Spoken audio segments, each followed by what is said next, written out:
chapter 9 in the Soccology book, off-field decision making. So I'm not going to read so much the actual words in this one, but I speak about I'll start with Stephen Cook. So he was a player my age, unbelievable, played for England, played for Walsall. At the age of 14, moved from Walsall to United, and he made that decision because he supported United. And then that ended up causing a big hoo-ha when he wanted to leave. And after 2 years, because he made a decision based on staying at Lillyshaw, the centre of excellence, and not having to be in Manchester, only in school holidays. But because he's from the Midlands, he wanted to return back to the Midlands after his 2 years in the centre of excellence. But Sir Alex Ferguson was like, we really want to sign you. The club are really pushing to re-sign him. But he couldn't just leave and sign for who he ended up signing for, Villa, because he was under the age of 24. So that means the club owned his registration and Villa would have to pay for him. So it became a really drawn out and stressed out situation.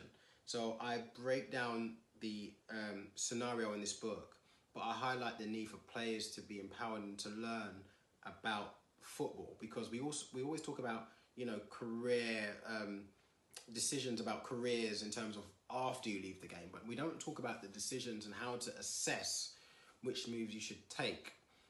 And I think that's so key. I mean, he had to make some really important decisions at the age of 14.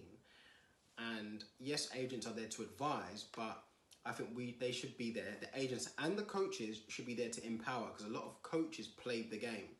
So looking at, okay, if you're going to make a move, okay, what things do you look at? So stability of the club, of the manager, because if the manager brings you in, then he goes, then another manager might not favour you. So we're looking at all these other aspects to do with decision making, but off the field. I also speak about working with some of the top English talent and their personalities.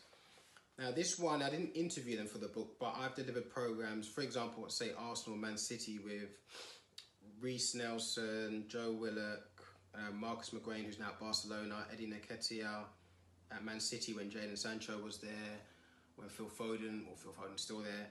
And it's just little things that looking at arrogance, but a good way, because we all talk about it in a negative way, looking at personalities and those who are more humble. And what I talk about in this is actually it's about balance. So I look at the current generation, the former generations of player, and looking at the types of personalities that they have.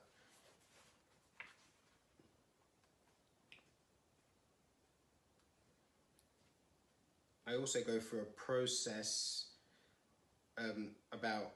called neurological levels, and this process, which I think is really, really powerful, and this is just literally for people to have a greater understanding of what's going on, because I think sometimes you think, I'm working so hard, but things aren't working out for me.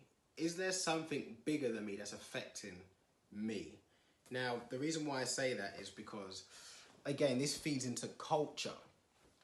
It does feed into culture, but I highlight the religious war. So that's what it was called in Italy, with regards to what I was mentioning before about Bergkamp when he went from, you know, Ajax to Inter Milan. So that is for you to read. I'm not going to go into that one.